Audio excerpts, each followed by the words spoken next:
Queridos, estamos aqui nessa noite. Eu quero trazer uma mensagem muito objetiva.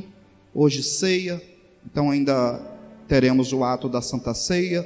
Portanto, queremos hoje entregar para a igreja uma mensagem bem focada, bem objetiva.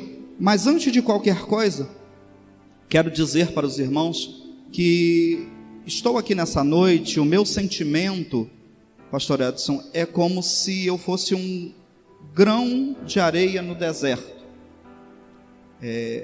O meu sentimento, de verdade, sem nenhum pingo de demagogia, me obrigo a isso. O meu sentimento é como se eu fosse uma gota d'água no oceano, porque não existe grandes pregadores. Grande aqui é o Senhor Jesus. Ele é a pessoa de centro. Presbítero Elias, uma certa ocasião, pastor Russell Shedd foi missionário no Brasil, inclusive nos deixou uma versão excelente da Bíblia, a Bíblia de Russell Shedd, com comentários maravilhosos. Uma vez chegaram para o pastor Shedd e disseram para ele: pastor, que mensagem maravilhosa que o Senhor pregou. Olha, pastor, o Senhor é um dos grandes pregadores dessa igreja. E sem pestanejar, o pastor Russell virou para esse irmão, para esse membro, e disse: olha, enquanto eu pregava na semana passada, o diabo também me dizia que eu sou um dos melhores pregadores dessa igreja. Nosso sentimento aqui nessa noite é um sentimento de reconhecer o senhorio do Senhor Jesus. Viemos aqui por causa, levante a sua mão assim, no início desta palavra, entenda isso, o nosso propósito aqui nessa noite. Viemos aqui, diga isso para si mesmo, viemos aqui por Ele, para reconhecê-lo como único Deus. Viemos aqui para engrandecê-lo, para cultuar unicamente, exclusivamente o nome do Senhor Jesus. Então, já no início dessa mensagem, eu quero te convidar a dizer: Senhor, eu estou aqui por sua causa, e exclusivamente por sua causa. Glória a Jesus. Vamos abrir as nossas Bíblias. Pode deixar solto aí, Tamires. Hoje nós vamos falar sobre o tema, pode soltar. Hoje nós vamos falar sobre o tema: o que tens preparado para quem será? Esse é o tema dessa mensagem. Vamos repetir esse tema? Vamos lá? No 3. 1, 2, 3. O que tens preparado para quem será? Vamos de novo para a gente gravar? 1, 2, 3. Terceira vez para cair para o subconsciente. O que tens preparado para quem será? Lucas capítulo 12, vamos começar no 20 e depois 16. Lucas capítulo 12, versículo 20, o texto diz assim: mas Deus lhe disse: louco, esta noite lhe pedirão a sua alma, e o que você tem preparado, para quem será? E Jesus lhes contou ainda uma parábola, dizendo: o campo de um homem rico produziu com abundância. Então ele começou a pensar: que farei, pois não tenho onde armazenar a minha colheita? Até que disse: já sei, destruirei os meus celeiros, construirei outros maiores, e aí armazenarei todo o meu produto e todos os meus bens. Então direi à minha alma: você tem em depósito muitos bens para muitos anos. Descanse, coma, beba e aproveite a vida. Mas Deus lhe disse: louco, esta noite lhe pedirão a sua alma, e o que tens preparado, para quem será? Feche os seus olhos por um minuto. Deus, Espírito Santo, nos conduza nesta palavra, e que esta palavra venha sobre os nossos corações como palavra viva, como palavra rema, nos dando orientações, nos trazendo respostas. Sobretudo, Espírito Santo, guia a nossa vida, no nome de Jesus. Glória a Jesus. Esse texto, contado por Jesus, essa parábola, essa comparação, esse texto tem mais de 2000 anos. No entanto, esse texto traz em si mesmo uma atualidade enorme. Chegamos em 8 de agosto de 2021 e olhamos esse texto e percebemos o quão atual é esse texto de 2000 anos atrás, essa parábola contada por Jesus. Hoje, queridos, eu quero basicamente trazer 2 pontos em cima desse texto. Eu quero falar sobre 2 coisas na mensagem dessa noite. Eu quero falar sobre o que a competitividade da pós-modernidade imprime em nós, quais são os reflexos da vida nessa pós-modernidade, e eu quero falar sobre a expectativa do cristão pela promessa da segunda vinda de Cristo. O texto contado por Jesus, a história contada por Jesus, fala de um fazendeiro, de um agricultor, de um homem do agronegócio que, muito bem sucedido, de uma forma, com uma administração impecável, percebe que tudo aquilo que ele estava plantando, que toda a sua plantação, que a sua fazenda estava prosperando. Jesus diz que esse homem rico produziu com grande abundância. Eu vou repetir, porque Jesus coloca isso em relevo, e eu quero parafrasear isso. Um homem rico produziu com abundância. É assim que Jesus começa contando essa história.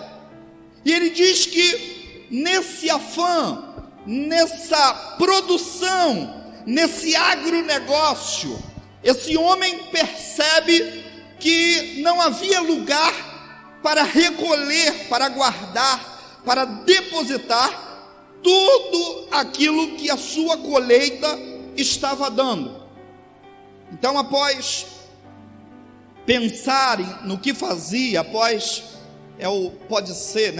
após planejar, após organizar, após dirigir e após controlar, ele diz: o pulo do gato, o jump the cat, será eu destruir os meus depósitos e eu construir depósitos maiores. E se eu fizer isso, depois que eu construir todos esses depósitos e recolher toda a minha safra nesses depósitos, aí sim eu vou poder olhar para minha alma e dizer: você tem em depósito muitos bens para muitos anos. Descanse, coma, beba e aproveite a vida. Jesus diz que após essa reflexão e após ele concluir o que faria na administração do seu agronegócio, ele ouve uma voz dizendo: louco. Há uma versão que fala, pastor Edson, insensato, porque de fato o texto, ele fala de uma pessoa, o texto original, a palavra original, ela fala de uma pessoa sem juízo, uma pessoa que não consegue discernir o que está diante de si. Ele ouve uma voz dizendo: louco, esta noite te pedirão a tua alma, e o que tens preparado, para quem será? Eu quero dizer para vocês que de início não havia nada errado com esse homem. Esse homem, ele era um homem trabalhador, um produtor rural, muito bem sucedido, sendo rico, muito conhecido na sua região, alguém produzindo em abundância, alguém que empregava outras famílias, portanto, ele mesmo era aquele que sustentava outras pessoas. E quando nós olhamos a vida desse homem, antes do versículo 20, antes de pararmos no versículo 20, não há absolutamente nada contra em face desse homem. Não há nada, queridos, que possamos falar contra esse homem antes do versículo 20, porque esse homem, ele é um produtor, ele é alguém que produz bem, respeitável e competente, alguém que sabia muito bem aplicar as regras da administração. Chamado pode ser planejar, e até eu trouxe aí depois do texto. Vamos seguindo, Tamires. Eu coloquei bem, está tudo sequenciadinho aí. Depois do versículo 20, ele é alguém que sabia muito bem o que estava fazendo. Ele planeja, ele organiza, ele dirige, ele controla.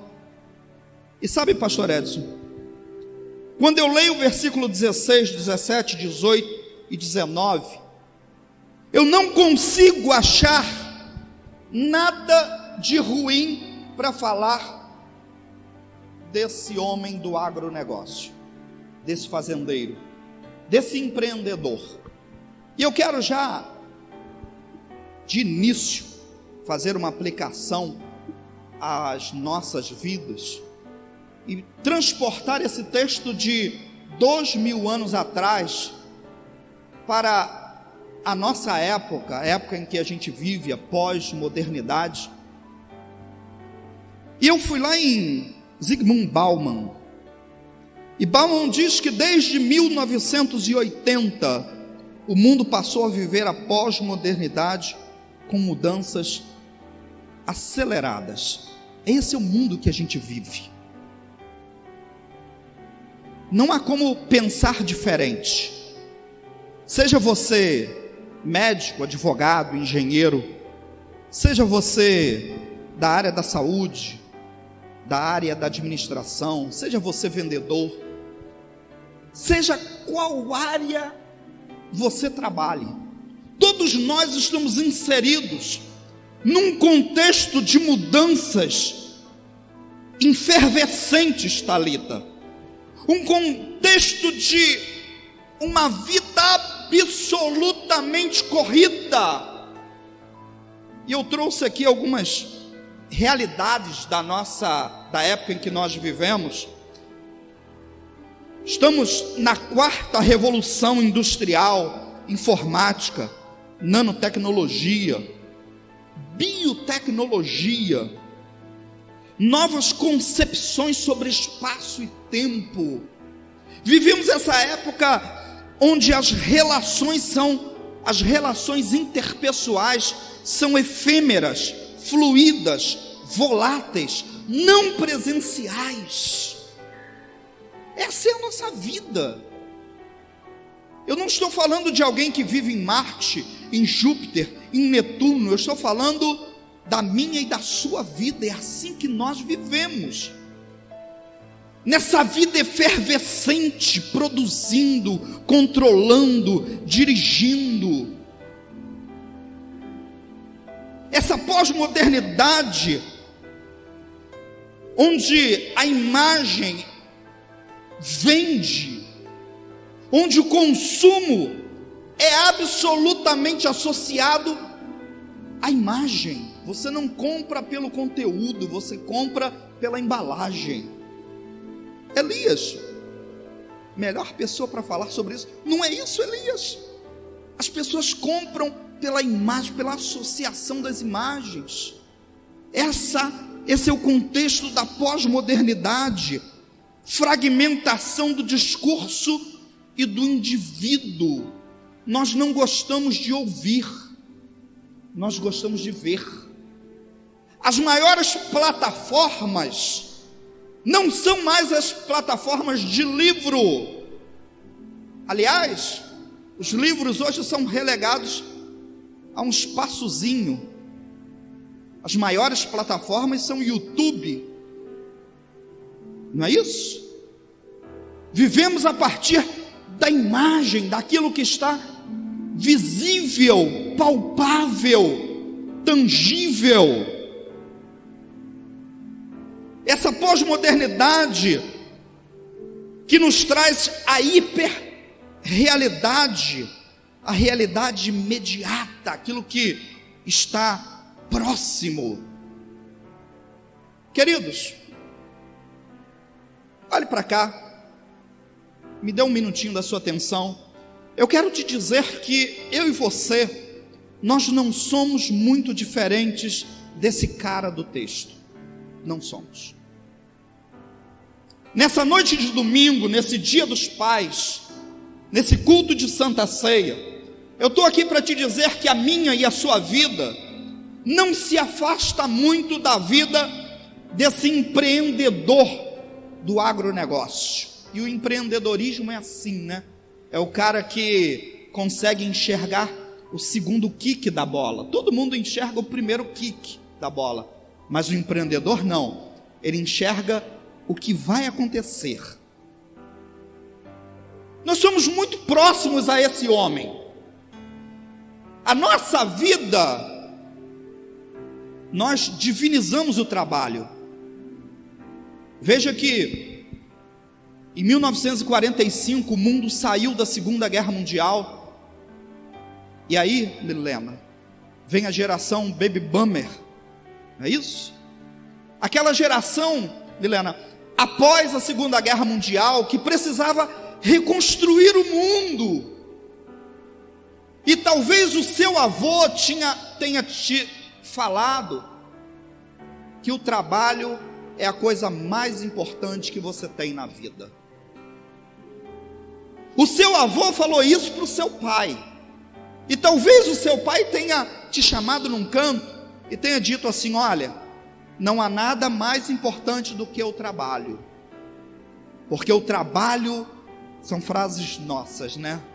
Frases de hoje. O trabalho dignifica o homem. Não é assim? E pelo trabalho, pastor Edson, vale qualquer coisa. Pelo trabalho, nós tornamos o trabalho algo divino. Mas o que a gente não pode deixar de sacar, Carlos, é que essa é uma historinha do pós-guerra, que precisavam reconstruir o mundo. Quer saber de uma coisa? O homem, ele para e diz: se eu conseguir conquistar tudo isso, só isso me basta para a vida.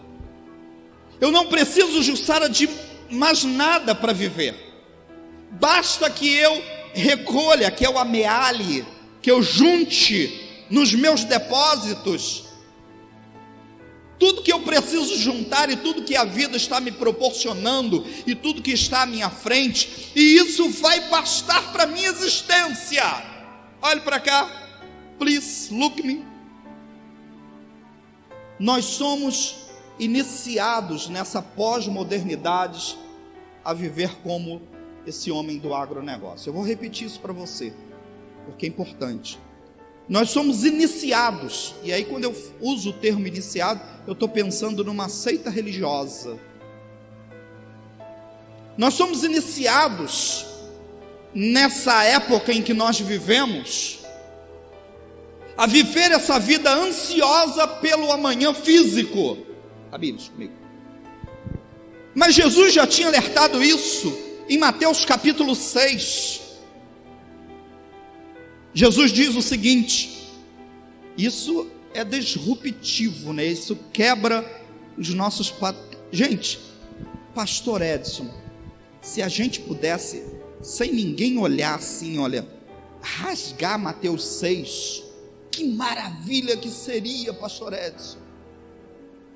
Mateus 6 é horroroso, porque Mateus 6 desconstrói a nossa vida atual. Mateus 6 é disruptivo a tudo aquilo que nós estamos vivendo hoje. Jesus diz, por isso digo a vocês, não se preocupem com a sua vida. E se a gente pudesse colocar um SQN depois disso, só que não. Quanto ao que irão comer ou beber, nem com o corpo, quanto ao que irão vestir, não é a vida mais do que o alimento. Você não ouviu isso e eu vou repetir como ênfase. Levante a sua mão assim. Levante a sua mão assim. Nesse culto de domingo, eu estou aqui te dizendo que a sua vida é mais importante do que qualquer coisa material.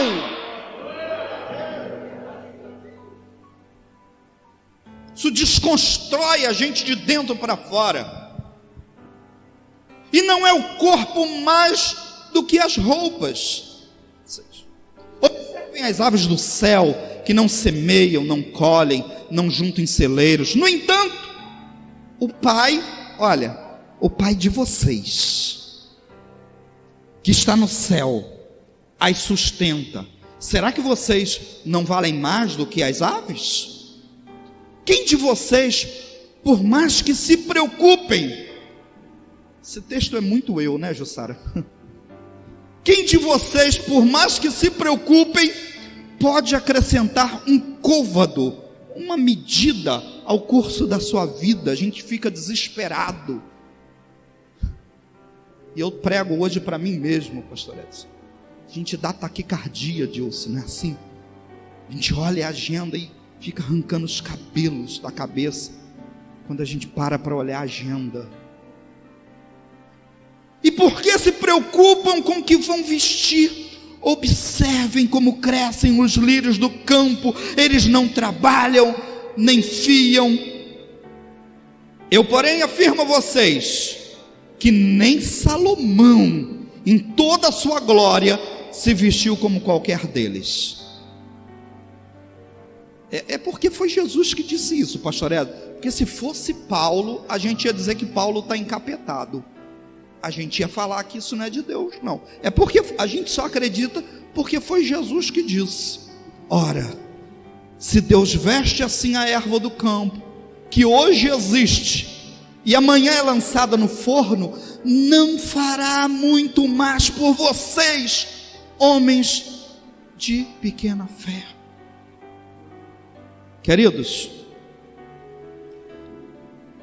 quando a gente chega no versículo 20, a gente percebe que a vida, e é isso que eu venho trazer para vocês nessa noite, a vida vai além do nosso trabalho, a vida vai além dessa nossa competição, Fabrício, essa correria, essa competitividade da nossa vida odierna, diária, atual. A vida vai muito mais além e às vezes nós negligenciamos. Vamos lá, Tamires, volta no 20, no versículo 20 do Lucas 12, isso. Esse texto traz uma riqueza enorme. Essa noite te pedirão a tua alma. Essa noite te pedirão a tua alma. Talvez você esteja perguntando aí, mas Humberto, quais foram os erros desse fazendeiro? Eu quero pontuar alguns aqui. Quais foram os erros desse fazendeiro? Primeiro, olha para cá. Primeiro, ele tinha uma visão restrita à temporalidade da vida. Ele achava, pastor Edson, que a vida se limitava e se restringia ao aqui e ao agora, ao físico. Esse homem do agronegócio pensava o seguinte: gente, se eu trabalhar, e olha que o meu trabalho é a coisa mais importante que existe.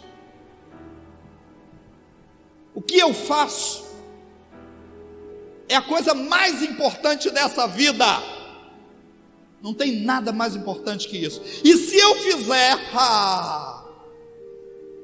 eu posso controlar a temporalidade da vida. Ainda ontem, eu assisti a um vídeo de uma moça que faleceu por um infarto.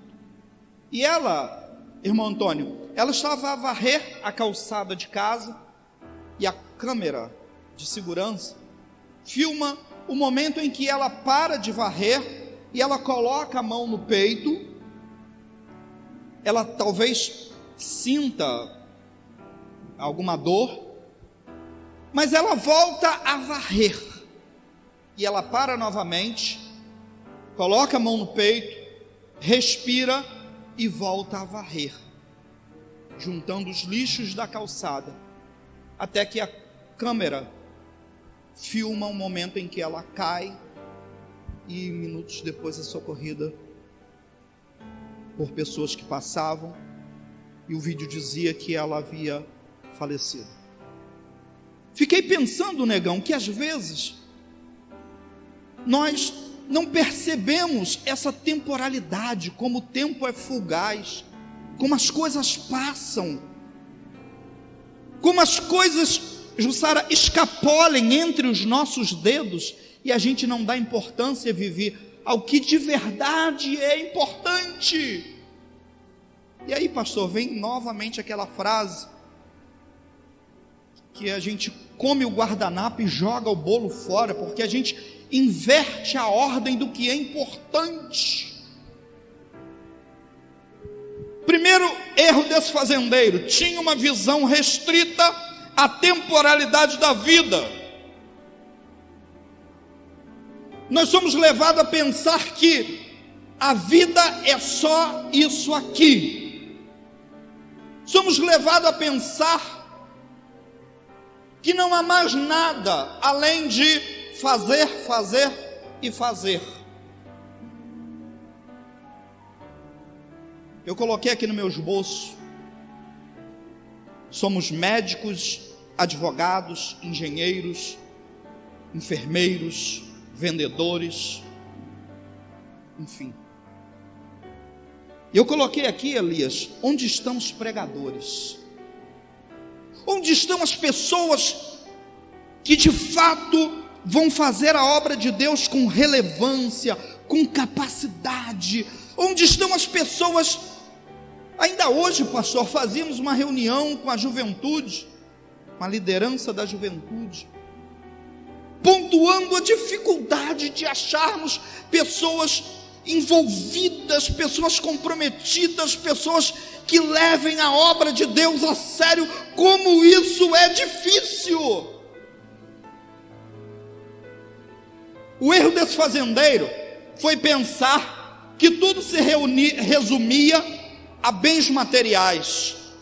E eu quero agora te contar a história da Maria e da Joana. Olhe para cá, por favor. É uma história com ES. A Joana trabalhou por muitos anos na casa da Maria.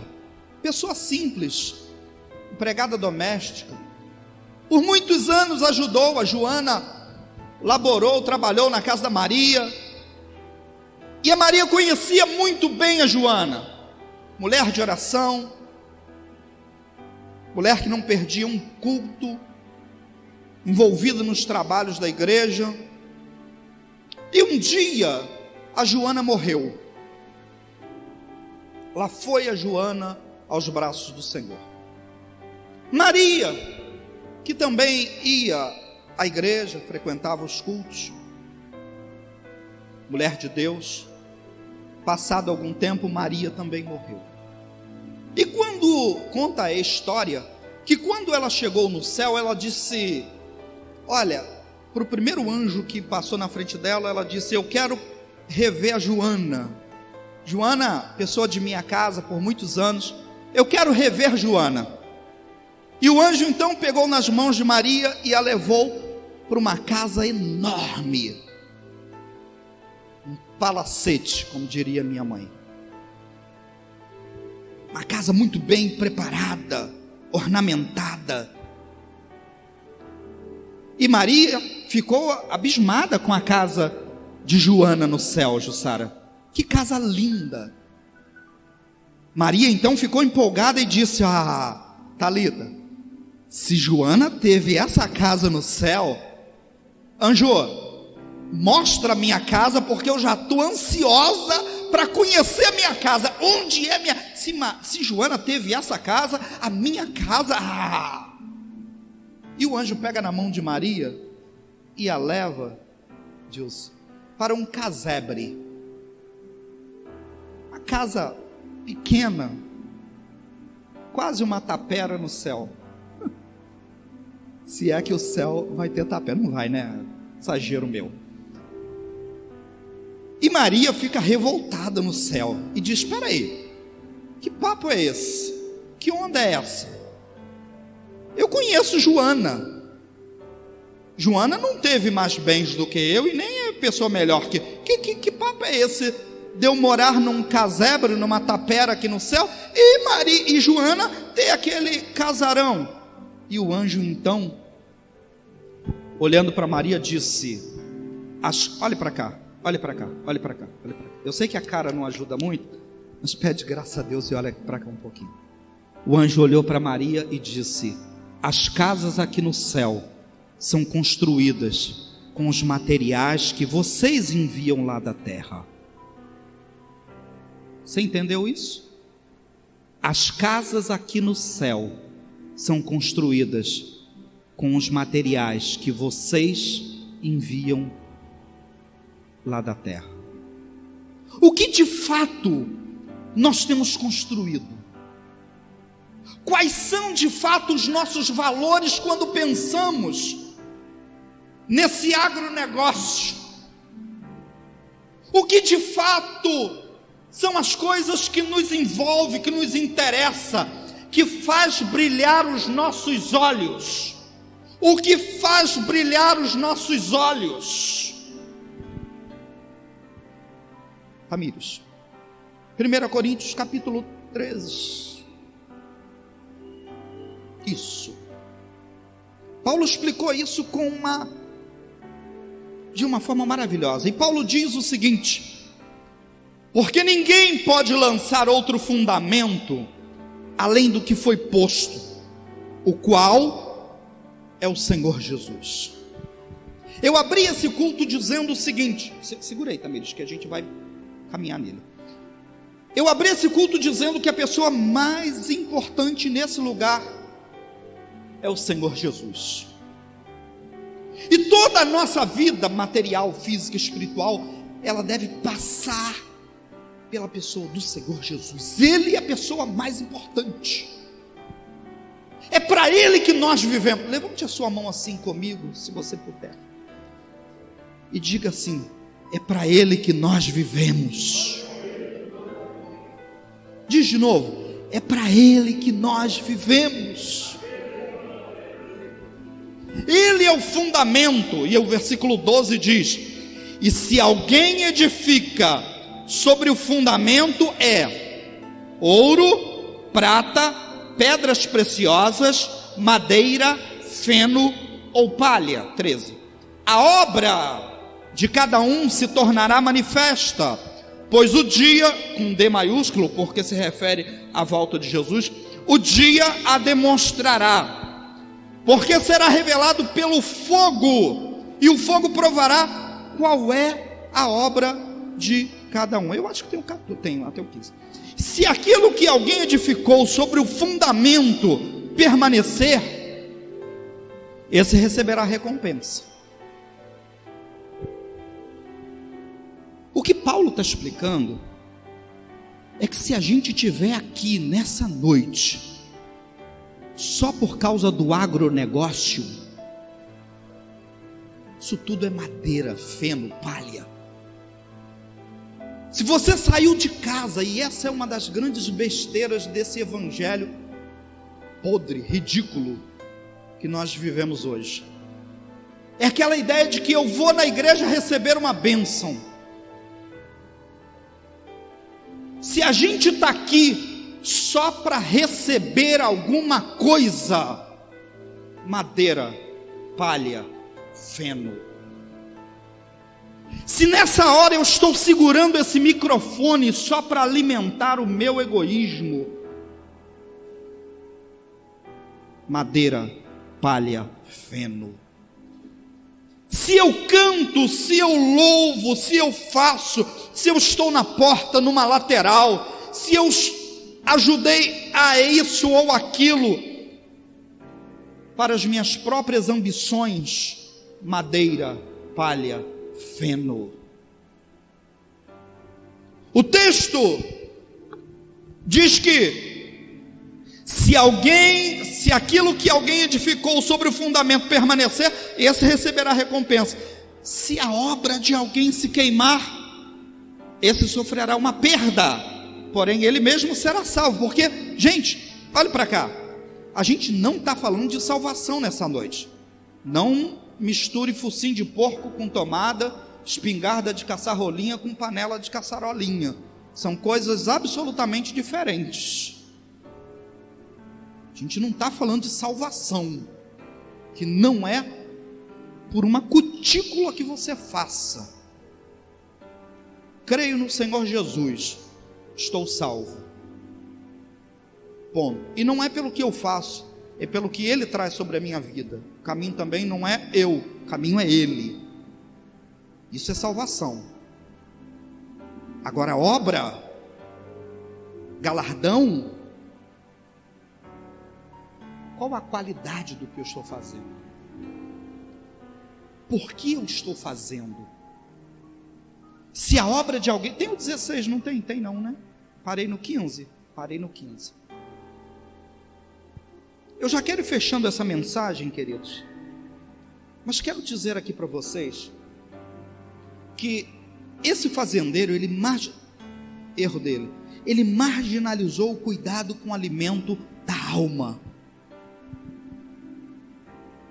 Quando eu trabalho, Elias, isso é só para o corpo, só para o físico, só para a vida material. Mas quando eu estou na obra de Deus, João Campos, quando eu me envolvo na obra de Deus, quando eu leio a Bíblia, quando eu oro no meu particular, ou na igreja, ou mais no meu particular, que em público, são alimentos espirituais. Está pulando aqui, nem está na minha. Mas Paulo disse assim: olha, combati o bom combate, acabei a carreira, guardei. O que de fato nós temos guardado, pastor? O que nós temos preparado para quem será? Quero fechar essa mensagem dizendo que a nossa maior expectativa não está no presente. A nossa maior expectativa não está no agora, mas está no futuro. E que a chamada de Cristo, a chamada de Deus sobre as nossas vidas, e eu quero fechar com duas passagens bíblicas, nos chama a crescermos. Fala comigo assim: crescimento. Tamires, Mateus 13, eu acho que eu trouxe, acho não, certeza. Mateus 13, 7, está aí. Está aí, acho. Isso. Tamires, essa passagem bíblica fala sobre o semeador que saiu a semear. E fala sobre 4 tipos de semente. A primeira que cai à beira do caminho, a segunda que cai em solo rochoso, e é sobre essa terceira semente que eu quero dar ênfase, porque o versículo diz assim: a outra parte caiu entre espinhos, e os espinhos cresceram e a sufocaram. Elias, queridão, a semente caiu na terra, ela cresceu. Outra parte caiu ela caiu na terra, entre espinhos, mas foi na terra, e ela brota. Olhe para cá, você aceitou a Jesus, Jesus te aceitou, nós fomos alcançados pela salvação, estamos no Evangelho, pastor Edson, e até que ao lado do Evangelho, o Evangelho é essa semente, o semeador exemplificativamente está semeando o Evangelho, e ao lado do Evangelho esses espinhos começam a crescer, e até que os espinhos crescem ao ponto de sufocar a semente do Evangelho. Olhe para cá, eu já estou no finalzinho dessa mensagem, mas quero te dizer que antes de falar para você, o Espírito Santo já me deu uma surra nessa passagem bíblica, Zé Carlos. Um dia que o cinto, tirou o cinto assim, ó, e eu apanhei igual cachorro magro nessa passagem bíblica. Então, antes de falar para vocês, eu particularmente já tomei uma coça nessa passagem bíblica. O quanto os espinhos do dia a dia, o nosso trabalho, gente, deixa eu explicar isso, senão blá, blá, blá. Espinho não é coisa ruim. A gente olha, espinho é ruim para a gente que é agressor da planta. Espinho é proteção da planta, é o meio protetor da planta, não é assim, Maurício de Assis, expert no assunto? O espinho protege a planta. Então, o espinho não é ruim para o agressor, mas para a planta ele é bom. Então o espinho em si não é ruim. Portanto, quantas coisas, como dinheiro, como emprego, como trabalho, crescem ao ponto de sufocar o Evangelho na nossa vida. Eu estou falando besteira aqui, pastor? O segundo texto, Tamires, não vai estar aí, esse eu não deixei separado. Mateus capítulo 4, versículo 20. Mateus 4, 20. Eu quero fechar nesse texto, porque o texto diz que Jesus está caminhando à beira do mar da Galileia, e ele olha para algumas pessoas que estavam ali pescando, trabalhando. Essas pessoas estavam como o homem de Lucas 12, empreendendo. Havia uma sociedade pesqueira achou lá? Pode soltar. Dos filhos de Zebedeu, João, Pedro, André, tudo trabalhavam na sociedade pesqueira dos filhos de Zebedeu. Volta o 19, por favor. Jesus passa e diz: vinde após mim, e eu vos farei pescadores de homem. E o 20, só para nos assustar, então eles, deixando logo as redes,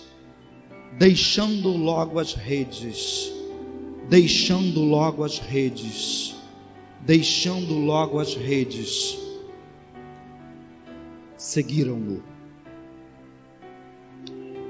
Fique de pé agora. A conclusão que eu faço de Lucas 12 e da mensagem desta noite é que às vezes perdemos as expectativas daquilo que de fato são importantes e passamos a dar importância vital, terminante, aquilo que é passageiro e transitório. Às vezes não percebemos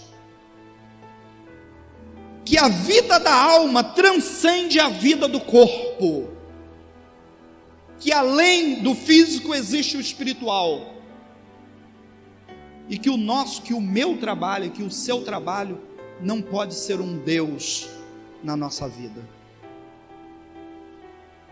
Que o tempo, meu Deus, não abre não, estou no finalzinho, eu preciso fechar agora. Mateus 6,33, buscai,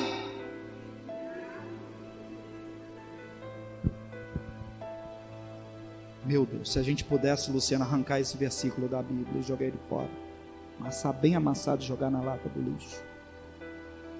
Buscar em primeiro lugar o reino de Deus, e todas essas demais coisas, Jesus vinha tratando ali uma série de situações, tudo isso vai ser acrescentado na sua vida. Feche os seus olhos agora, deixe o Espírito Santo falar no fundo da sua alma, aquilo que é importante para a sua vida. Vai falando com Ele agora, a gente já está orando, você já está orando, vai dizendo para Ele nesse momento, o quanto nós temos relegado, marginalizado, comido o guardanapo e jogado o bolo fora, o quanto a gente tem priorizado o que é transitório no lugar do que é eterno. Quanta dificuldade de achar pregadores, pessoas envolvidas na obra, quantas dificuldades. Diga para Deus agora: Senhor, eis-me aqui. Eu vou ser uma pessoa envolvida, eu vou ser uma pessoa de dentro, eu vou ser uma pessoa do lado. Meu Deus, como essa palavra doeu em mim, Senhor. Senhor, eu ouviria 1000 vezes essa palavra e ela seria exclusivamente para mim. Ó Deus, mas eu compartilho com a sua igreja aquilo que o Senhor tem falado com a minha alma, Senhor. Ó Deus, e que o aprendizado dessa noite seja para que caminhemos além do físico, para que não sejamos loucos como esse empreendedor do agronegócio. Eu coloco tudo em tuas mãos e o faço no nome de Jesus. Amém. Amém.